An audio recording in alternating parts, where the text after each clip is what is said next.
Sehat.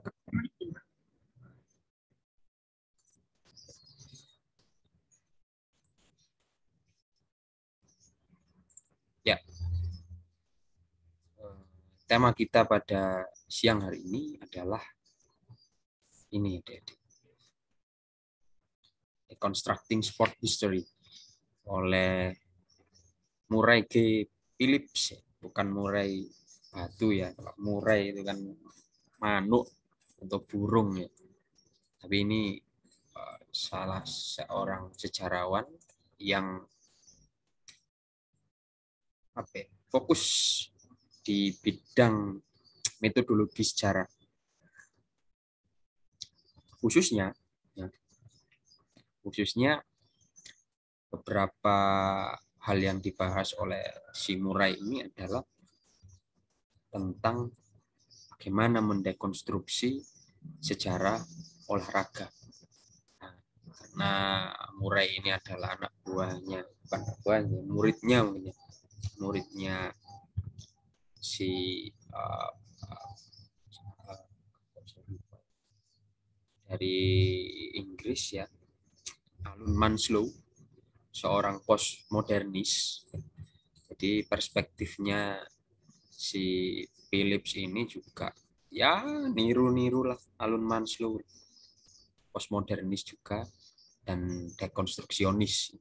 Cara dia menarasikan sejarah. Nah, saat ini dia menulis buku chapter tepatnya, jadi kumpulan tulisan terkait sejarah olahraga. Bukunya berjudul Deconstructing of the Sport History atau Deconstructing of History of Sport gitu kalau nggak salah. Atau kalau nggak salah juga ini bukunya Deconstructing Sport History. Ada beberapa tulisan yang ada dalam buku tersebut dan isinya itu bukan lagi menarasikan sejarah olahraga secara naratif dan deskriptif ya, tapi sudah mengarah ke analisis dan kritis. Ya, cirinya dekonstruksi itu adalah secara yang kritis dan juga analisis. Saya memberikan materi ini karena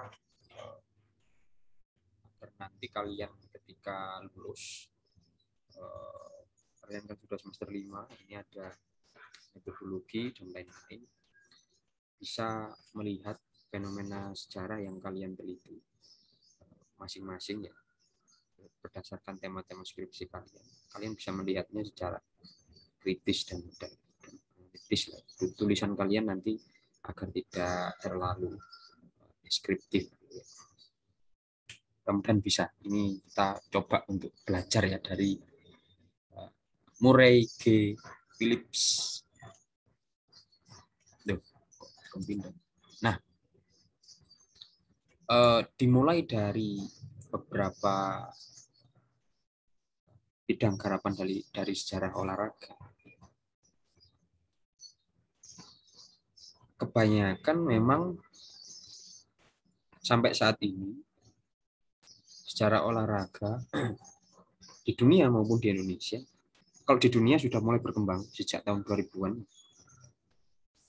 tapi di Indonesia ini baru dikembangkan ya beberapa tahun terakhir ini, 5 tahun terakhir ini atau sekitar 5 tahun atau 10 tahun terakhir. Kebanyakan memang tentang jenis-jenis olahraga yang dari sepak bola, badminton, basket, jarang sekali basket, yang banyak sepak bola. Terus beberapa olahraga besar lainnya yang saya katakan di sini olahraga besar karena mayority, ya, maksudnya olahraga mayor yang disenangi oleh orang Indonesia, sepak bola, badminton, terus tenis, voli dan lain sebagainya. Nah, sementara itu olahraga yang minor ini masih ya, sedikit sekali dibahas dan bahkan absen dari historiografi sejarah olahraga. Dan memang Di Indonesia sendiri yang lebih banyak itu tentang perpolitikannya. Misalnya bahas sejarah PON. PON pertama di tahun 50-an itu yang dibahas memang hubungannya dengan perpolitikan saat itu dan bagaimana menaruh simpati mewujudkan nasionalisme bangsa itu lewat acara-acara olahraga dan sebagainya. Nah, malah dari situ olahraganya ini dianggap sebagai objek gitu ya. Dianggap sebagai objek, bukan subjek yang diteliti. Padahal yang lebih menarik itu sebenarnya adalah dijadikan sebagai subjek. Misalnya subjek itu maksudnya kayak saya minum kopi. Saya adalah subjek, minum adalah predikat, kopi adalah objek. Jadi yang menarik itu sebenarnya bukan kopinya. Yang menarik itu sebenarnya bukan kopinya, bukan objeknya. Yang menarik itu sebenarnya adalah subjek, saya. Nah, itu harus dipertanyakan. Kenapa saya minum kopi? Kopi apa yang saya minum? Arabica, Robusta, atau dan lain sebagainya. Terus, apakah dengan minum kopi ini mempengaruhi sesuatu? Nah, sama dengan olahraga. Ya, sama dengan olahraga. Misalnya sepak bola masa Soekarno. Gitu. Jadi yang dijadikan sebagai objek itu adalah sepak bolanya untuk historiografi Indonesia terkini. Bukan bagaimana sepak bola ini secara filosofis itu ini kira-kira menjadi subjek ya, secara filosofis menjadi subjek dan kira-kira sepak bola ini bisa berpengaruh pada apa? Misalnya satu, bisa berpengaruh pada politik bangsa, bisa berpengaruh pada perubahan sosial, gender dan lain sebagainya. Jadi sejarah olahraga ini sejarah sepak bola, ini bisa membuka lapangan-lapangan penelitian baru, yaitu sepak bola dari perspektif sosial, sepak bola dari perspektif politik dan lain sebagainya. Bukan politik sepak bola, gitu loh. Kalau politik sepak bola ya itu urusannya ini ya, orang-orang kebijakan gitu. Orang-orang ilmu politik mungkin. Tapi bagaimana sepak bola ini sebagai subjek dijelaskan secara kronologis melalui filsafat sejarah yang jelas bagaimana sepak bola ini bisa mempengaruhi nasionalisme dan lain sebagainya. Ini masih jarang diberitakan. Sampai saat ini ya penelitian-penelitian terbaru ya seperti ya nasionalisme PSSI dalam PON ini misalnya, nasionalisme sepak bola Indonesia dalam olahraga nasionalisme sepak bola dalam SEA Games tahun 60 sekian. Nah, ini sepak bolanya yang menjadi objek. Yang terpenting adalah nasionalismenya. Padahal nanti akan kita pelajari bagaimana menyusun kajian tentang sejarah olahraga yang baik sehingga bisa mencakup satu metodologi tertentu. Metodologi adalah perspektif adik-adik. Kemudian sudah diajarkan juga ya sama Pak Ari ya, bahwasanya metode dan metodologi itu berbeda. Metode adalah tahapan penelitian, sementara metodologi adalah perspektif atau sudut pandang yang kita gunakan untuk menulis sejarah. Nah, dalam hal ini adalah olahraga.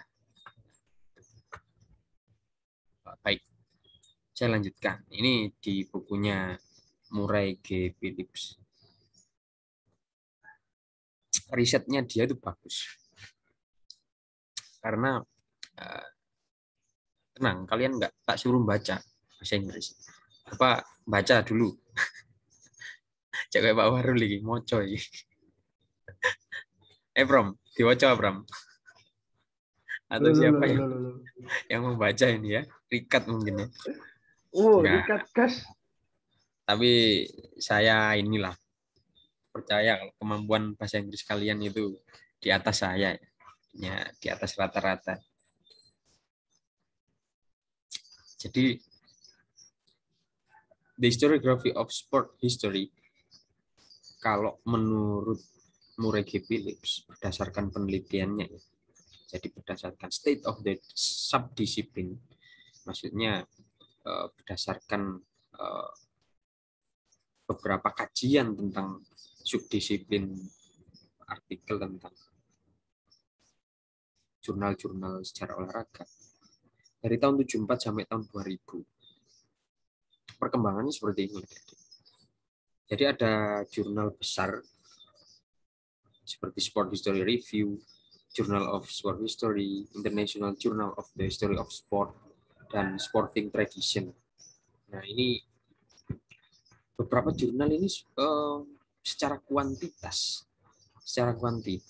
menunjukkan perkembangan yang cukup signifikan dari tahun 70-an sampai tahun 2000, maksudnya sekitar 25 sampai 30 tahun terakhir ini sudah menunjukkan perkembangan penulisan historiografi secara olahraga di luar Indonesia ya. Eropa dan Amerika ini sudah menunjukkan perkembangan yang bagus. Namun di sini topik-topik yang mereka bahas ya. Jadi topik range from Greek and Roman sport. Jadi apa? Topik-topik yang mereka bahas itu memang didasarkan dari olahraga Yunani yang berasal dari Yunani dan Romawi ya. Sampai dari medieval tournaments to communist sporting activities sampai apa namanya turnamen-turnamen di abad pertengahan gitu ya, sampai apa namanya komunis sporting activities, maksudnya aktivitas olahraga orang-orang komunis dan apa sampai juga ke sejarah olimpiadenya secara umum seperti itu, dan beberapa spesifik topik yang dibahas itu tidak jauh-jauh dari ya sejarahnya, jenis olahraga, terus kelas sosial, komersialisme olahraga, ras, terus regionalisme, dan apa ini. Nah, ini beberapa bagian terkecil dari apa namanya pengikut feminis, Marxis, dan modernization. Jadi beberapa bagian terkecil yang ada dalam sejarah olahraga itu juga ada feminisme dalam olahraga, terus sudut pandang Marxisme dalam olahraga, modernisasi dalam olahraga, dan lain sebagainya gitu. Jadi kajiannya memang sangat konstruksionis sekali ya. Jadi sangat pokoknya sangat dipengaruhi oleh teori-teori sosial dan lain sebagainya. Dan sejak tahun 70-an itu juga jurnal-jurnal yang menerbitkan artikel-artikel sejarah olahraga ini juga tulisannya ya sangat sedikit sekali yang mencari bagaimana filosofi berolahraga itu sendiri ya, dan juga bagaimana metodologinya ya. Metodologi atau perspektif dalam menulis sejarah olahraga itu sangat sedikit sekali, karena mereka hanya kebanyakan itu menjelaskan misalnya sejarah renang, renang dari zaman Yunani Romawi, kemudian feminisme atlet dalam olahraga renang dan lain sebagainya, hanya seperti itu, menggunakan teori-teori feminis. Kemudian ada tentang Marxisme, ya, teori-teori seperti itu dan banyak lagi yang lainnya, dan cenderung sangat konstruksionis dan apa ya, naratif. Nah, diskusi kita pada siang hari ini adalah ini. All of the sporting historiography before 2000, ya, tahun 2000, illustrates minimal interest in critiquing the ways in which sport history has been created and produced. Jadi sebelum tahun 2000-an ini, ya artikel-artikel tadi, beberapa jurnal yang menurut Murray G. Phillips ini karena Phillips adalah orang posmo ya, orang postmodern ya perspektifnya. Si Phillips ini mengkritik bahwa sebelum tahun 2000-an ini ketertarikan atau interest dari sejarawan saat itu sangat minim sekali terhadap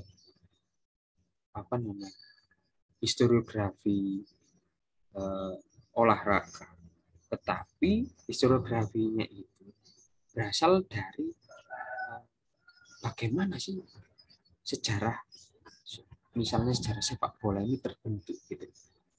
Bagaimana sih bisa muncul sejarah olahraga dalam hal ini adalah sepak bola.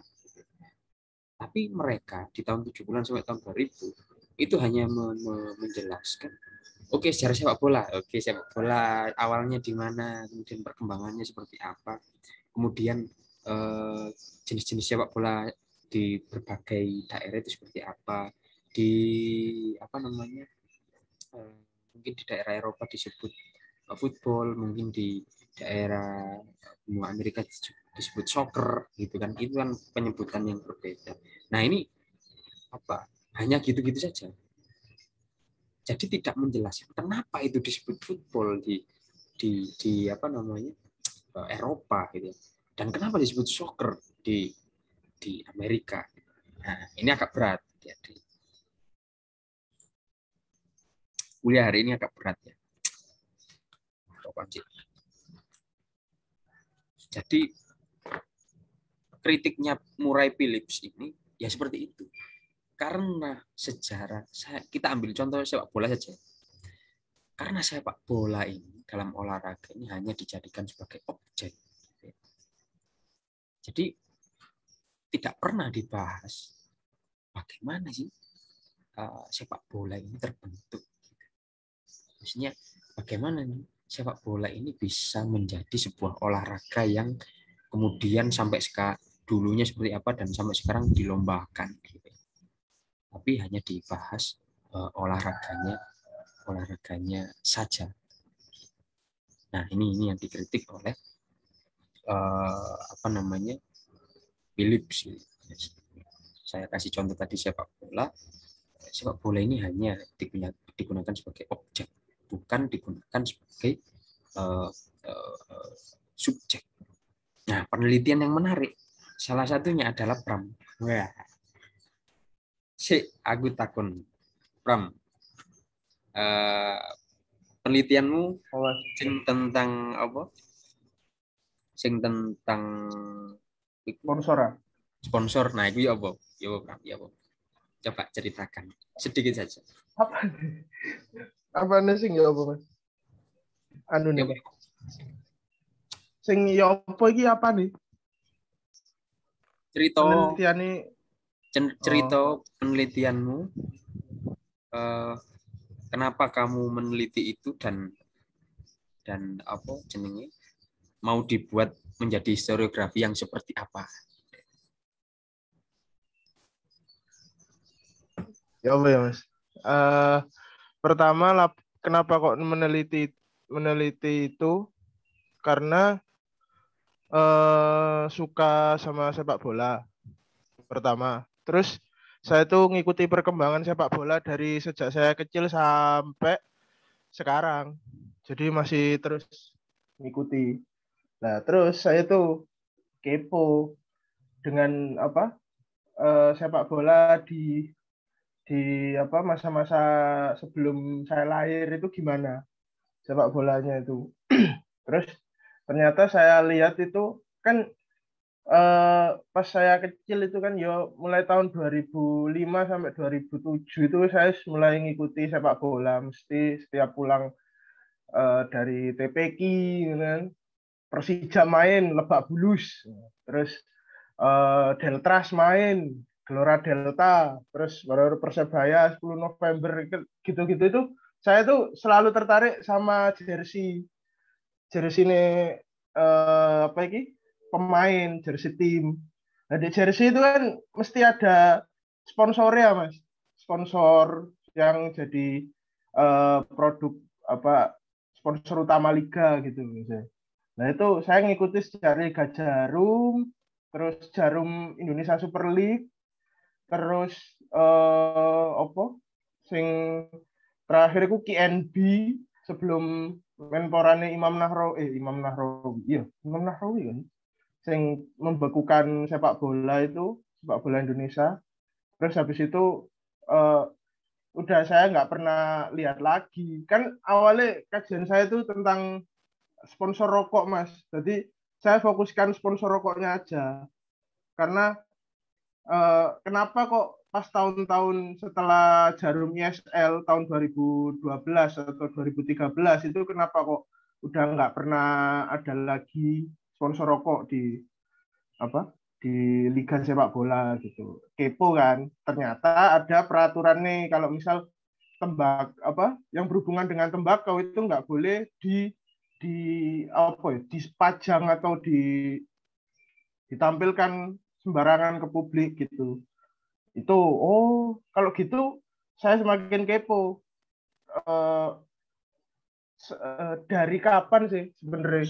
Dari kapan sponsor rokok ini menjadi sponsor karena sering sekali gitu kalau saya lihat foto-foto tahun 90 antara apa mungkin Niak Mitra lawan apa Arseto Solo gitu.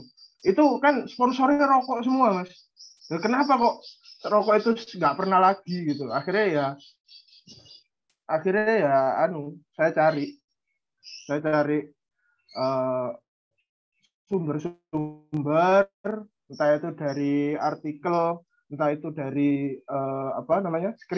dari skripsinya anak UI. Aku nggak skripsi nih kiper timnas, Mas. Kiper timnas futsal itu dia nggak skripsi tentang apa yo tentang uh, Persiku Kudus apa pokoknya tentang satu tim dia jurusan ilmu sejarah UI terus dia yo dadi kiper timnas futsal aku lali jenenge sapa pokoknya wonge Arab-Arab ngono rada-rada Arab iku wis aku pokoknya jadi ya bermulanya dari itu mas kepo aja setelah itu ya wes pengen nulis itu karena kalau di yang lainnya misal kemarin itu baru tulisan anak UNER skripsi itu tentang apa militer sepak bola dan PSSI itu kan ya bener sing katanya Mas Ronald tadi banyak membahas itu malah membahas politiknya terus kalau kalau bukan membahas politiknya itu mesti sing dibahas kayak apa ya bikin semacam poin-poin periodisasi tahun segini ini apa liganya tahun segini ini apa tanpa pernah dibahas secara detail kenapa kok pakai sponsor itu berapa dana yang digelontorkan untuk sponsor. Jadi sponsornya itu menggelontorkan berapa dana sih untuk Liga Indonesia tahun 1994 sampai 1996 misalnya itu ada berapa dana misal dari Danhil dari Kansas kayak gitu mas itu pertama kali nulis tahun semester 3 itu Ya, fokusnya di situ jadi dari tahun 94 sampai kan 2012 mata kuliah aku, apa mata kuliah siapa? iya mata kuliah Mas Ronald Ya, waktu itu makanya aku ben tertarik. Nah, ini bisa digunakan sebagai ya terima kasih Mas Pram ya. Bisa digunakan sebagai contoh ya dari sejarah olahraga. Kenapa Pram tadi ngomong, terus saya juga di awal juga ngomong, terjebak ya. Ini kita contohnya sepak bola loh ya. Nanti apa namanya olahraga yang lain juga hampir sama seperti ini nasibnya gitu. Ini saya kasih contoh sepak bola dulu. Kenapa historiografi sepak bola itu di Indonesia terjebak dalam misalnya ketika membahas sepak bola di ranah politik terjebak malah lebih banyak politiknya, lebih banyak nasionalismenya, lebih banyak apa namanya ekonominya dan lain sebagainya. Karena sepak bola atau olahraganya diletakkan sebagai objek. Jadi mereka, they do not raise question about the fundamental practices of producing sport history. Jadi ada satu hal yang paling fundamental ya, yang mereka lupakan ketika membuat historiografi olahraga, yaitu bagaimana olahraga yang akan dibahas, ditulis dalam historiografi itu ya dijadikan sebuah subjek yang akhirnya nanti mempengaruhi banyak hal. Ya. Berarti ya mereka yang tadi itu belum apa ya meletakkan satu metodologi atau epistemologi. Metodologi ada perspektif, epistemologi itu sama seperti metode, yaitu cara-cara atau tahap-tahap untuk melakukan penelitian, tahap-tahap untuk melakukan tahap-tahap untuk mencari sejarah sepak bola itu sendiri. Mereka belum meletakkan metodologi dan epistemologi yang kuat untuk menarasikan sejarah olahraga. Nah, menariknya sih Pram, mungkin terpengaruh dari dekonstruksionis ya. Mbok iku sapa gurune? Ajaran Mas Ronald. Mungkin terpengaruh atau nggak ngerti, mungkin dia gara-gara kepo saja ya.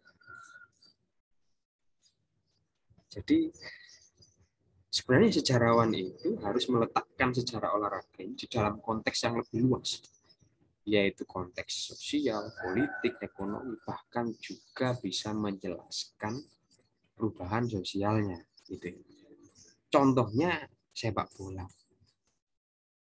Kenapa saya saat itu tidak menjelaskan, misalnya ketika ditanya Pram, Mas aku nulis iki gak apa-apa, nulis sejarah Deltras. Ya gak apa-apa sih, cuman yo nanti ujung-ujungnya Deltras ini sebagai objek. Jadi nanti Deltras namanya apa, berubah menjadi namanya apa tahun sekian lagi 10 tahun berikutnya ganti liga berubah nama jadi ini, pengurusnya siapa saja. Ya sangat politis sekali. Tapi dengan menulis iklan-iklan berdasarkan kekepoannya si Pram tadi, sponsor-sponsor yang ada di liga sepak bola di Indonesia itu menunjukkan bahwasanya ada satu upaya mendekonstruksi sejarah olahraga yang dulunya itu hanya sangat formal sekali nulisnya, sangat official history sekali, karena berdasarkan sumber-sumber yang tekstual dan sangat kaku. Akhirnya yang ditulis adalah sejarah lembaga olahraga itu sendiri. Ini berat adik-adik ya. Kuliahnya agak berat. Tapi mudah-mudahan adik-adik bisa menang. Oke, kita kembali lagi ke Pram tadi. Kalau misalnya historiografinya Pram nanti tentang sejarah olahraga, sejarah sepak bola ini mengarah kepada sejarah hanya sejarah kayak bagaimana sponsor ini, sponsornya apa saja di tahun sekian, terus 10 tahun lagi ada liga baru, sponsornya apa saja, perubahan sponsornya seperti itu. Nah, itu sangat naratif sekali. Nah, tetapi saya berharap nanti sebenarnya idenya Pram ini, gagasan awalnya itu sangat dekonstruksionis. Mudah-mudahan nanti ketika menulis secara sponsor olahraga, tetap sepak bolanya ini yang dijadikan sebagai subjek. Jadi sepak bola di Indonesia, liga-liganya itu, kenapa sampai bisa dikomersialisasikan gitu? Pertanyaannya itu sebenarnya. Kenapa sampai bisa dikomersialisasikan? Di sini kan saya menjelaskan sejarawan harus meletakkan sejarah olahraga di dalam konteks yang lebih besar, yaitu konteks sosial, politik, ekonomi, atau yang lain. Bahkan bisa menjelaskan perubahan sosial. Jadi kenapa sepak bola ini atau liga sepak bola di Indonesia ini sampai bisa dikomersialisasikan? Jadi ketika si Pram ngomong sponsor olahraga, itu tidak sebenarnya yang menjadi subjeknya itu ya.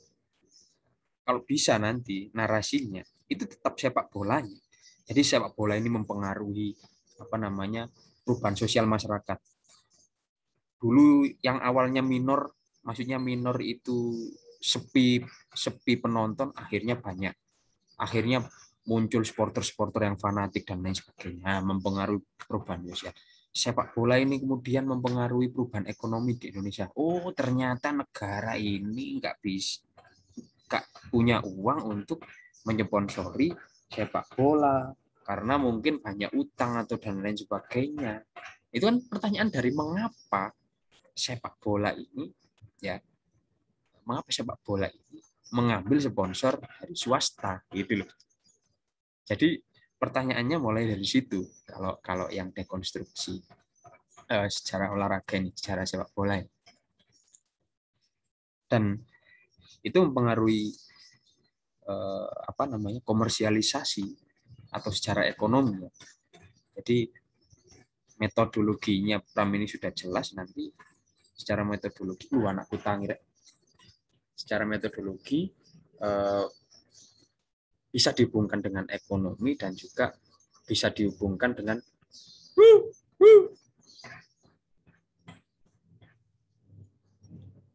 sini.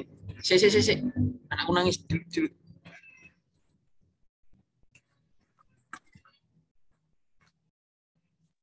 Oke.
Indonesia.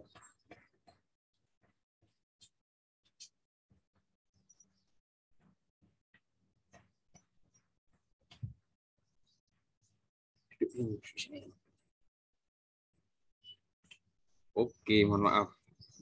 Bo isik metu soal. Ya. Oke, Mas. Jadi yang dibahas itu bukan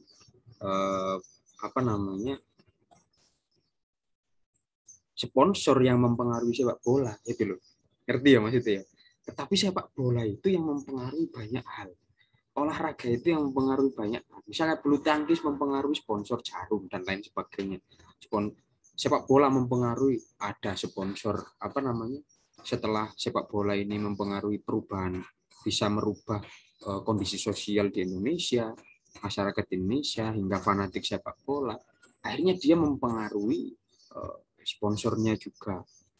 Kemudian mempengaruhi sponsornya itu berubah dan lain-lain. Misalnya berubah dari yang awalnya itu rokok, kemudian berubah jadi bank, sekarang jadi, kemudian kemarin berubah jadi Shopee, sekarang berubah jadi BRI kan, nggak ngerti aku wis kuwi opo. Nah, yang menarik di situ sama juga nanti dengan olahraga yang lainnya, gitu ya. Tetapkanlah sebagai subjek agar kalian tidak lari nanti.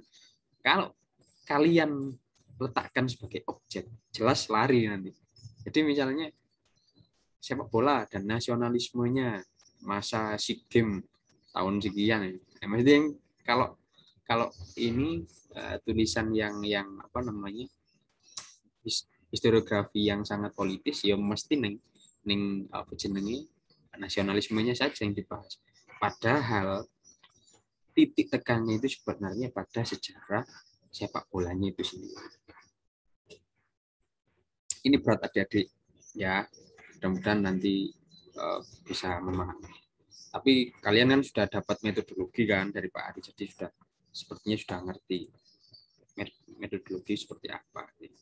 Nah, ada beberapa jenis historiografi sejarah olahraga yang seperti yang saya jelaskan di awal tadi, yaitu satu adalah rekonstruksionis, ya, rekonstruk, membangun kembali.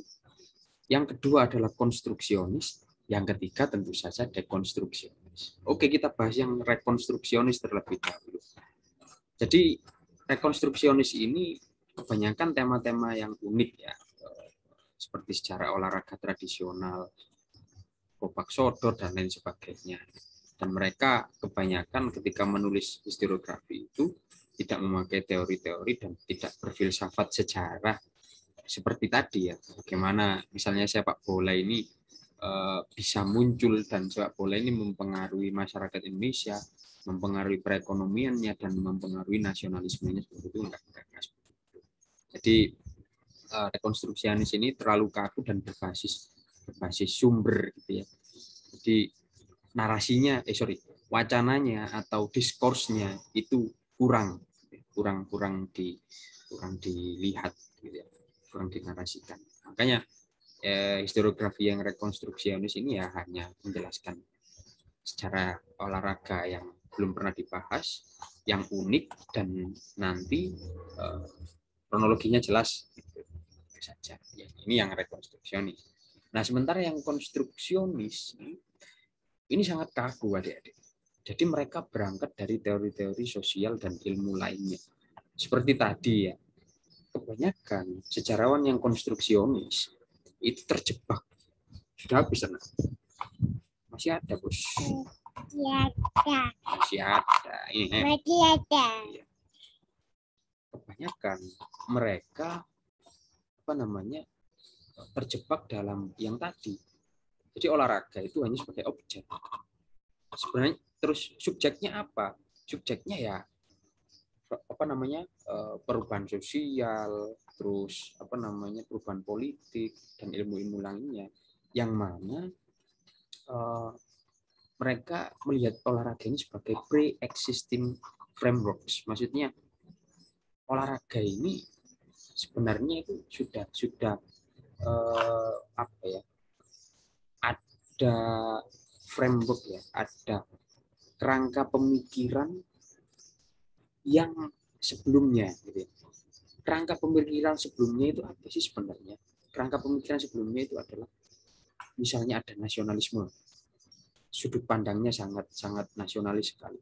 Ya mesti dia ketika nulis olahraga ya ujung-ujungnya yang ditekankan nasionalismenya. Misalnya nulis sepak bola atau badminton. Jadi nggak kelihatan olahraganya. Yang kelihatan justru framework-nya dia, kerangka berpikirnya dia. Karena konstruksionis. Dan oleh karena itu ideologi sejarawan ini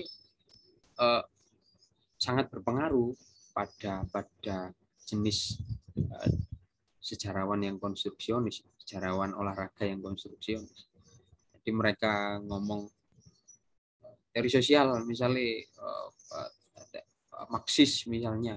Jadi berdasarkan teori Marxis ini ada pergerakan orang-orang yang tertindas melawan kaum penjajah atau mungkin kaum kapitalis. Ketika dia nulis misalnya sejarah olahraga pada PON tahun 60-an, yang mereka kedepankan itu mesti bagaimana sih Marxis ini, teori Marxis ini, ya pre-existing framework-nya mereka, kerangka berpikir mereka yang Marxis itu diletakkan ke dalam satu topik khusus. Misalnya, mesti ketika membahas tahun 60-an yang dibahas ya kayak Ganevo, nasionalis, SEA Games, yang mana mengundang negara-negara berkembang kayak gitu-gitu. Karena untuk menyocokkan teori sosialnya itu, mereka berteori terlebih dahulu. Itu yang konstruksionis. Nah, ini berbeda dengan dekonstruksionis yang terakhir yang kita bahas di awal tadi. Yang menurut G. Murray Phillips itu bahwasanya ayolah kita letakkan olahraga ini sebagai subjeknya. Enggak panggulan. Ayang. Di lain-lain. Kuliah. Jadi kalau aliran dekonstruksionis ini sumber itu hanya teks semata yang memberikan banyak interpretasi. Jadi ketika contohnya olahraga sepak bola tadi, Pram ya, dia mendapatkan banyak sumber koran dan lain sebagainya. Itu teks saja.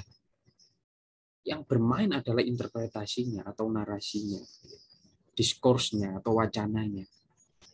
Dia menemukan banyak sumber di koran, majalah, atau mungkin media online yang mana saat itu ada media-media tersebut menyebutkan sponsor olahraga, sponsor sepak bola, liga apa. Tapi dia menafsirkan dari sponsor-sponsor yang muncul itu di surat kabar atau di YouTube atau di majalah, menafsirkan alasannya apa ya kok rokok gitu loh, alasannya apa ya kok bank, ya alasannya apa ya kok Shopee, nah gitu. Jadi itu dekonstruksi Indonesia. Jadi mereka sadar bahwasanya sejarawan olahraga atau sejarawan yang menulis tema olahraga tidak mungkin mendapatkan narasi masa lalu secara utuh, dan mereka sendirilah yang membuat narasinya dari hasil interpretasi mereka, hasil penafsiran mereka. Iya, gelinting ya. Manji bapak itu. Maka saran saya, bebaskanlah dirimu dari the past antiquity, maksudnya kekunoan masa lalu, dan mulailah berimajinasi. Maksudnya berimajinasi itu membayangkan ini kenapa ya,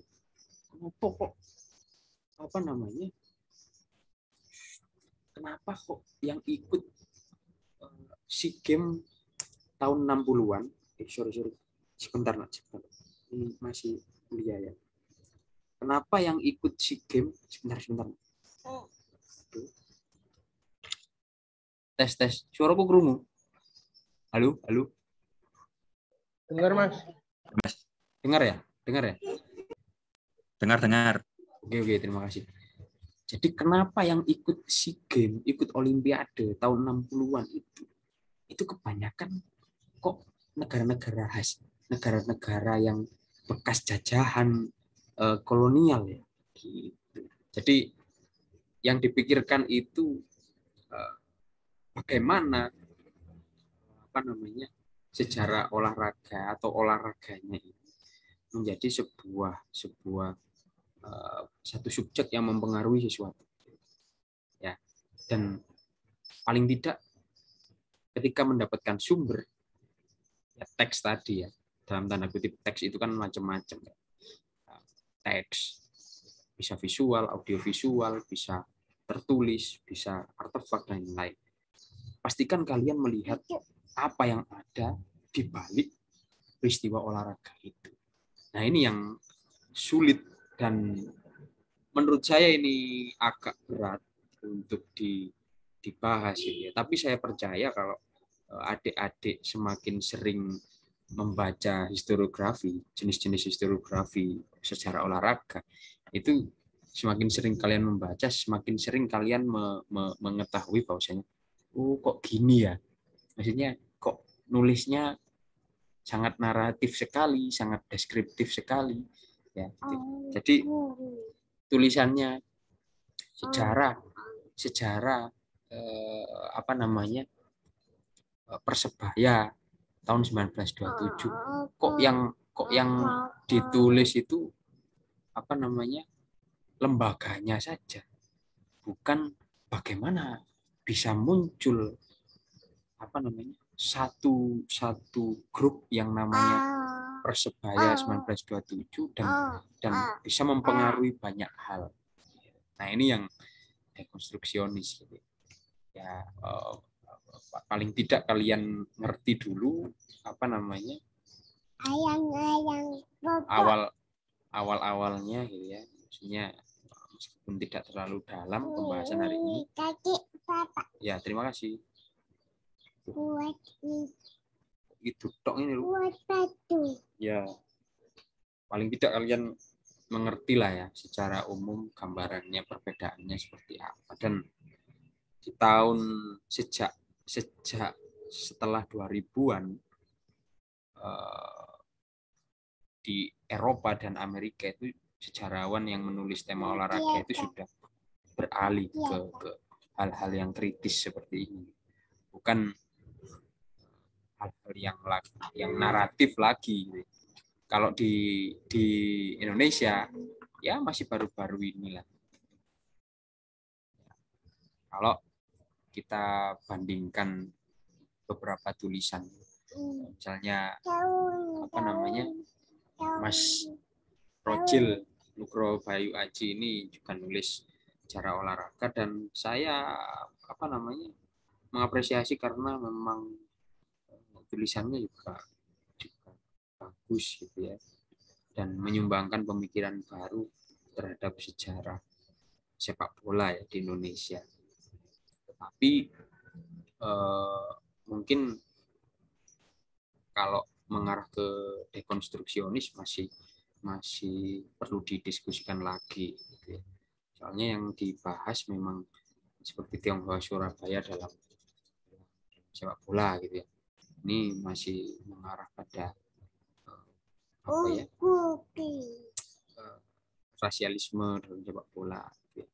Terus kecuali memang dia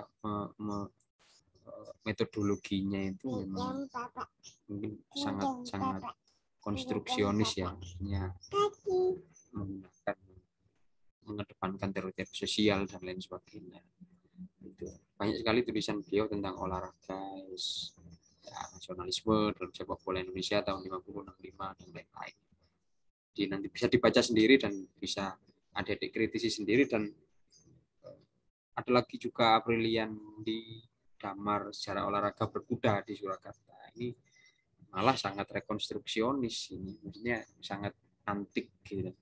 Jadi mulai munculnya olahraga berkuda sampai perkembangannya pas periode kolonial itu seperti apa gitu. Di sangat kronologis, naratif sekali. Jadi silakan adik-adik nanti iya copot ya. Silakan adik-adik nanti cari sendiri beberapa tulisan-tulisan gitu ya terkait historiografi olahraga gitu. Ambil itu. Ini kuliah hari ini berat sebenarnya karena membicarakan perspektif. Jadi bagi adik-adik yang tidak menerima pendapat ini dari Murray G. Phillips dan juga dari saya, nggak apa-apa. Mungkin perspektif kita beda, mungkin saya lebih melihat ke dekonstruksionisnya, mungkin adik-adik di sini ada juga yang dekonstruksionis, ada yang tipenya rekonstruksionis, ada yang tipenya konstruksionis. Tidak masalah, saya hanya memberikan gambaran saja, dan saya tidak Ya, sebentar. Saya tidak mempengaruhi adik-adik untuk matiin. Tidak mempengaruhi adik-adik untuk apa ya? Tidak saya doktrin untuk apa?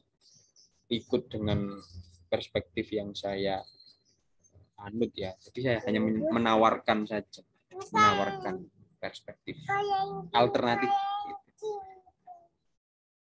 Nah, terakhir ini, apakah sudah mulai bingung adik-adik? Kalau bingung berarti itu tandanya kalian berpikir. Kalau tidak bingung berarti nggak usah mikir, turu aja gitu ya. Ya, terima kasih materi saya cukupkan sampai di sini. Barangkali ada yang perlu didiskusikan. Monggo silakan.